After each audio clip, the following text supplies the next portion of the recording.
السلام على من لا نبي بعده. عن عثمان رضي الله تعالى عنه أنه دعا بوضوء إلى آخر الحديث.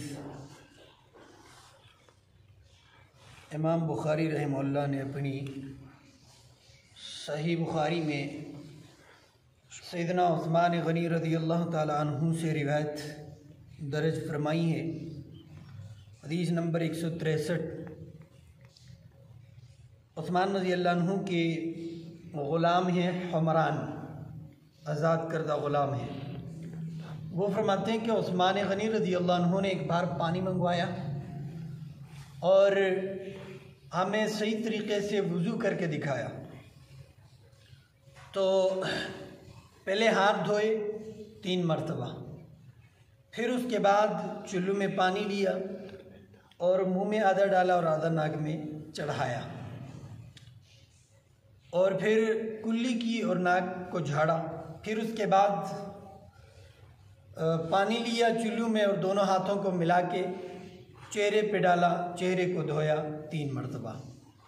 پھر اس طرح ہاتھوں کو دھویا کوہنیوں تک 3 مرتبہ، اور پھر اس کے بعد سر پہ مسح کیا. تو پیشانی سے شروع کیا اور گدی تک لے گئے ہاتھوں کو، اور پھر واپس دونوں ہاتھوں کو پیشانی تک لے آئے کہ جہاں سے شروع کیا تھا.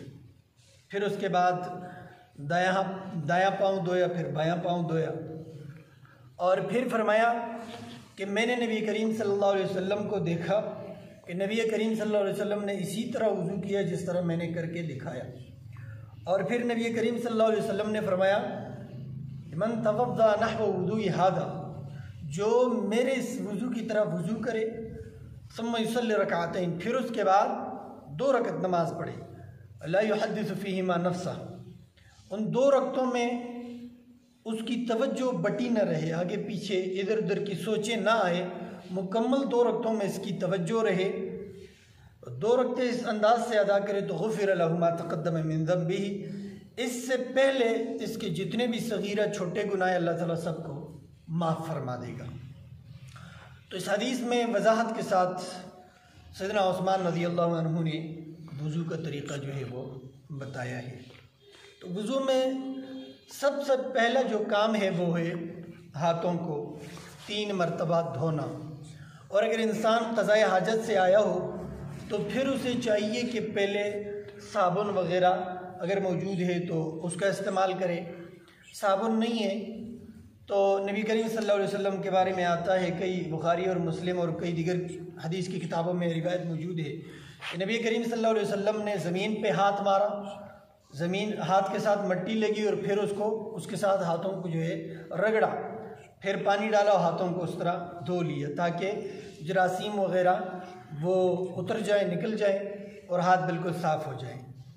تو پھر اس سے آگے جو ہے باقی وضو کا وہ کرنا ہے.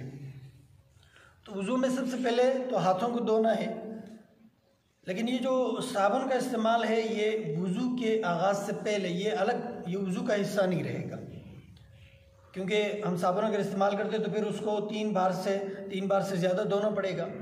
اکثر صابن جو ہے وہ اترتا نہیں ہے ہاتھوں سے جلدی.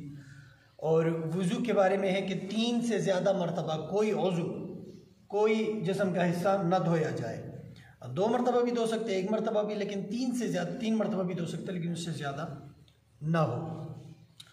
تو پہلا کام تو ہاتھوں کو دھونا ہے، اور اس کے بعد جو ہے وہ ایک ہی چلو لے کے اس میں سے آدھا پانی منہ میں ڈالنا ہے اور آدھا پانی ناک میں چڑھانا ہے. تو اس طرح ناک جھاڑنی اور کلی کرنی ہے. تو جتنی بھی صحیح روایتیں ہیں اس میں منہ کے لیے پانی لینا اور ناک کے لیے یہ ایک ہی ساتھ ہے، ایک ہی چلو میں پانی لیا، آدھا منہ میں ڈالا اور آدھا ناک میں چڑھایا، کلی کی اور ناک جھاڑا. پھر اس کے بعد دوبارہ چلو میں پانی لیا اور پھر آدھا منہ میں اور آدھا ناک میں. تو یہ 1 بار بھی کر سکتے، 2 بار بھی کر سکتے، 3 بار بھی کر سکتے، اور 3 بار سے زیادہ اس کی اجازت نہیں ہے، پھر وہ اسراف میں شامل ہوگا. کچھ صحابہ کرام کا عمل جو ہے، مثلاً علی رضی اللہ عنہ کے بارے میں، عبداللہ بن مسعود رضی اللہ عنہ کے بارے میں کچھ ایسی روایتیں اور صحیح روایتیں موجود ہے کہ ان صحابہ نے 3 بار منہ کے لیے الگ پانی لیا کلی کی صحیح طریقے سے، اور پھر اس کے بعد ناک میں پانی الگ 3 چلو سے الگ چڑھایا۔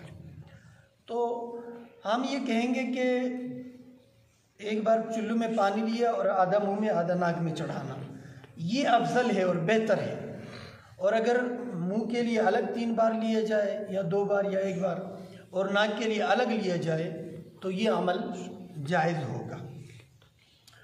تو سب سے پہلا کام تو ہاتھوں کو دھونا ہے، اور اگر قضاء حاجت سے انسان آیا تو اس سے پہلے صابن سے دھو لیا جائے یا زمین پر مٹی پر ہاتھ مار کے اسے دھو لیا جائے تاکہ جراثیم وغیرہ گر جائے۔ پھر اس کے بعد یہ کلی کرنا اور ناک میں پانی چڑھانا اس انداز سے کہ ایک ہی ساتھ یہ افضل ہے اور الگ الگ چولوں سے جائز ہے۔